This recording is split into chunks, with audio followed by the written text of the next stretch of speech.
Hey guys, this is Christian, and right now I'm in the north part of Sweden where there's a lot of snow and it's pretty cold out. Well, not really cold by Swedish standards, but probably from the rest of the world, unless you're from like Greenland or something. But it's there's a lot of snow outside, and I love it because it's just gives you that Christmas feeling. And I'm here with my family. I'm actually in the room where I spent all of my teenage years, so I'm very excited to record this podcast from here. And I want to thank you for all the testimonies that you've been sending me, and just the love stories that you've shared, how you guys met. And there was just some really cool ones, and there just seems to be such a theme of just holding on to the hope and waiting for the best. One of the stories was from Jonas and Lindsay. Jonas is from Sweden and she's from America, and it was just a bunch of seemingly random events that made them meet. And like 8 years before they even met, she went to school with one of his past classmates, and this was on the other side of the world. So just some really cool stuff like that, and they really felt like God penned their love story. You can check out the comments on my last video. There's a link to the story there in the blog.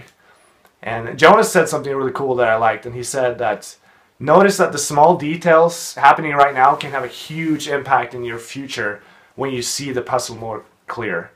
Because if you're single right now, you don't see the full picture.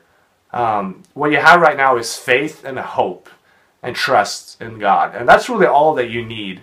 Because realize that just as Jonas and Lindsay, their love story didn't start when they met. Their love story started years back. It was like 8 years before they even met, and probably longer than that. So dare to dream, because your love story can start right now and probably has already started. So get excited about that. You can't outdream God. He already knows all of your desires and all of your dreams. And a lot of people are afraid to dream and are really afraid to hope for the thing that they really desire in their heart. I was talking to someone, a friend of mine, she said that, you know, those amazing love stories, they only happen to like 1% of the people. But if that's true, then I want to be one of those 1%. I mean, there's no reason why I wouldn't be. Because God is bigger and He's way better than we can ever imagine, and He has placed all those desires in us.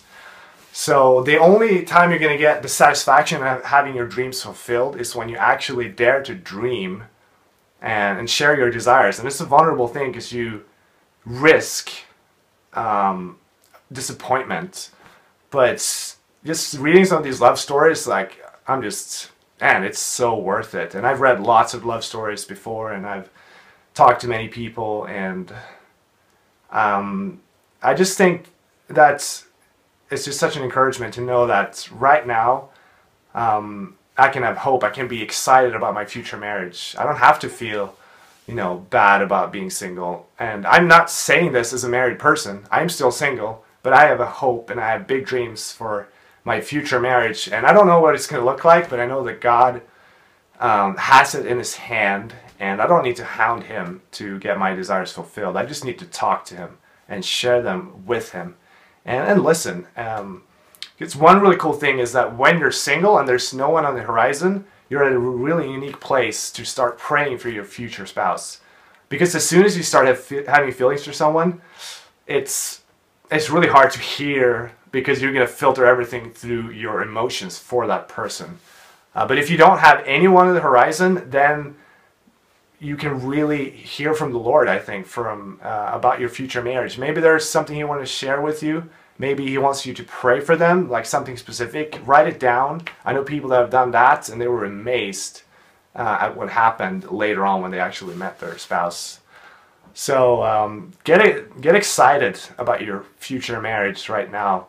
I mean, don't make it into everything, obviously, but it should be this hopeful excitement that you carry inside of you. And then when you finally meet that person, like a lot of people said, it seemed like the wait wasn't that long anyway. So, yeah, that's all for now. And Merry Christmas to all you guys out there. I'm certainly going to have an amazing, restful Christmas just with the family. And I'll talk to you guys next time.